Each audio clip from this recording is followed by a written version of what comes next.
जय हिंद दोस्तों। आज का हमारा टॉपिक है भारतीय संविधान की अनुसूचियाँ। दोस्तों आज हम भारत के संविधान के अनुसूचियों के बारे में बात करेंगे।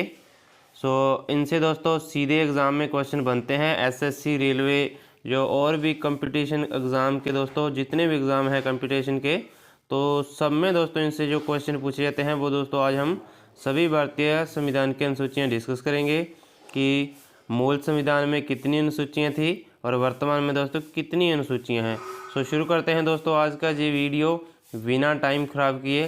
तो पहली अनुसूची के बारे में दोस्तों बात करते हैं। पहली अनुसूची में दोस्तों दिया गया है, इसमें राज्यों और केंद्र शासित और उनके क्षेत्र की सूची शामिल है।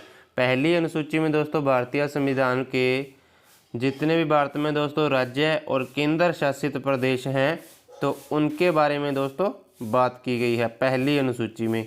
ठीक है, तो नेक्स्ट देखते हैं दोस्तों दूसरी अनुसूची। दूसरी अनुसूची दोस्तों भारतीय संविधान की दूसरी अनुसूची में क्या दिया गया है, इसमें दोस्तों राष्ट्रपति, राज्यपालों, लोकसभा के अध्यक्ष, उपाध्यक्ष और राज्यों की परिषद के सभापति और उपसभापति और विधानसभाओं के अध्यक्ष उपाध्यक्ष के प्रावधान शामिल हैं। ठीक है, और किसी राज्य के विधान परिषद के अध्यक्ष और उपसभापति, सर्वोच्च न्यायालय और उच्च न्यायालयों के न्यायाधीश और भारत के नियंत्रक महालेखा। ठीक है, तो इनके दोस्तों जितने भी वेतन और भत्ते, ठीक है, इनके बारे में दोस्तों बात की गई है दूसरी अनुसूची में। ठीक है, वेतन और भत्तों के बारे में इन जो सभी पद दोस्तों यहाँ पे दिए गए हैं। ठीक है, इनके वेतन, भत्ते और पेंशन के बारे में बात की गई है, कितनी पेंशन दी जाएगी, कितने इनको वेतन दिए जाएगा, कितना। ठीक है, तो नेक्स्ट दोस्तों अनुसूची 3।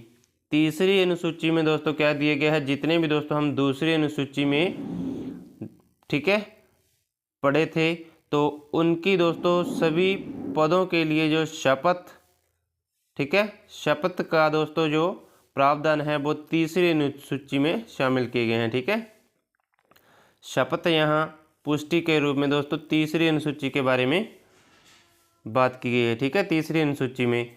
तो चौथी अनुसूची के बारे में दोस्तों बात करें, चौथी अनुसूची में दोस्तों दी गई राज्यों की परिषद सीटों के आवंटन के प्रावधान। ठीक है, राज्यों की परिषद में सीटों के आवंटन, जो दोस्तों कितने राज्यों में कितनी सीटें होंगी, ठीक है, इसके बारे में बात दोस्तों चौथी अनुसूची में की गई है।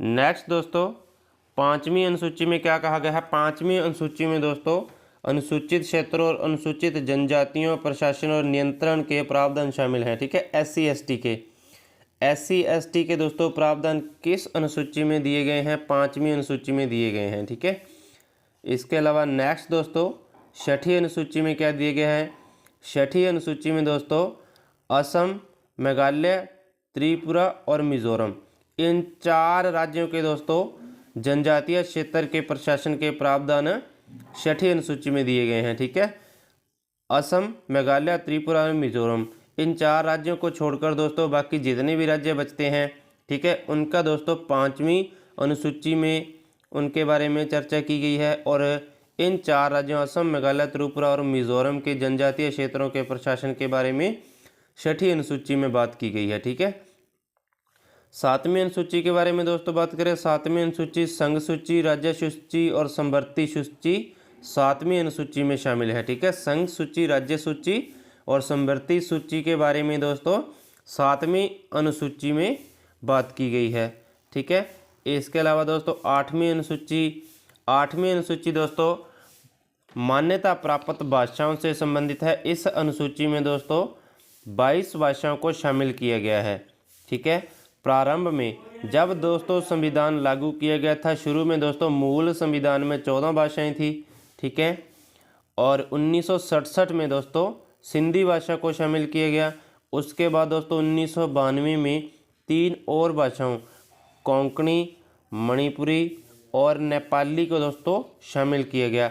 इसके बाद 2003 में दोस्तों एक और संविधान संशोधन किया गया जिसमें बोडो, डोंगरी, मैथिली और संथाली भाषाओं को जोड़ा गया। और वर्तमान में दोस्तों भारतीय संविधान में कुल 22 भाषाएं शामिल हैं। इसका दोस्तों जिक्र किस अनुसूची में किया गया है, 8वीं अनुसूची में। ठीक है, तो भारतीय संविधान की दोस्तों 8वीं अनुसूची भाषाओं से संबंधित है, वर्तमान में दोस्तों 22 भाषाएं अनुसूची में शामिल की गई हैं। ठीक है, नेक्स्ट दोस्तों 9वीं अनुसूची। तो मूल संविधान में दोस्तों कुल 8 अनुसूचियां थी। ठीक है, तो 9वीं अनुसूची दोस्तों 1951 में पहले संविधान संशोधन के माध्यम से दोस्तों जोड़ी गई थी। ठीक है, तो 9वीं अनुसूची में दोस्तों क्या दिया गया है, कुछ अधिनियमों और विनियमों के सत्यापन के प्रावधान शामिल हैं। यह केंद्र और राज्य सरकार के कुछ दोस्तों कानूनों की सूची होती है जिन्हें अदालतों में दोस्तों चुनौती नहीं दी सकती है। इसमें दोस्तों ऐसे कुछ कानूनों के बारे में बात की गई है जिन्हें अदालतों में चुनौती नहीं दी जा सकती है। तो पहले संविधान संशोधन के माध्यम से दोस्तों 1951 में 9वीं अनुसूची को भारतीय संविधान में शामिल किया गया था। ठीक है, नेक्स्ट दोस्तों 10वीं अनुसूची में क्या दिया गया है, 10वीं अनुसूची दोस्तों भारतीय संविधान की 10वीं अनुसूची में दल बदल विरोधी कानून है। यह कानून दोस्तों एक राजनीतिक दल के दूसरे दल में जाने वाले सदस्यों को रोकने के लिए बनाया गया है। इसे लोकप्रिय रूप से दोस्तों दल विरोधी कानून के नाम से भी जाना जाता है। दल बदल के बारे में दोस्तों कौन सी अनुसूची में बात की गई है, 10वीं अनुसूची दल बदल से संबंधित है। ठीक है, दल बदल के बारे में 10वीं अनुसूची में बात की गई है। तो 11वीं अनुसूची के बारे में दोस्तों बात करें, 11वीं अनुसूची में दोस्तों इसमें दोस्तों पंचायत की शक्तियाँ, ग्रामीण विकास, गरीबी उन्मूलन, सड़क और पेयजल आदि विषय शामिल किए गए हैं। भारतीय संविधान की 11वीं अनुसूची को दोस्तों 1992 में 73वें संविधान संशोधन अधिनियम के द्वारा जोड़ा गया था। तो इसमें दोस्तों क्वेश्चन कैसे बनता है कि भारतीय संविधान में 11वीं अनुसूची को किस संविधान संशोधन के तहत जोड़ा गया था, तो 73वें संविधान संशोधन के द्वारा दोस्तों जोड़ा गया था। कब जोड़ा गया था, 1992 में। ठीक है, तो इसके बाद दोस्तों 12वीं अनुसूची, भारतीय संविधान में दोस्तों 12वीं अनुसूची के बारे में क्या बताया गया है, नगर पालिकाओं से जुड़ी है। इसमें दोस्तों नगर पालिकाओं के अधिकार, शक्तियां और जिम्मेदारियां शामिल हैं। इस अनुसूची को दोस्तों 1992 में 74वें संशोधन अधिनियम के जरिए जोड़ा गया था। इसमें कुल दोस्तों 18 विषय शामिल हैं। ठीक है, तो दोस्तों 12वीं अनुसूची में नगर पालिकाओं के बारे में बात की गई है। इसमें दोस्तों नगर पालिकाओं के अधिकार, शक्तियां दोस्तों ये सभी शामिल किया गया है। इसमें दोस्तों 74वें संविधान संशोधन के अधिनियम के द्वारा दोस्तों इसे भारतीय संविधान में जोड़ा गया था और इसमें कुल 18 विषय शामिल हैं।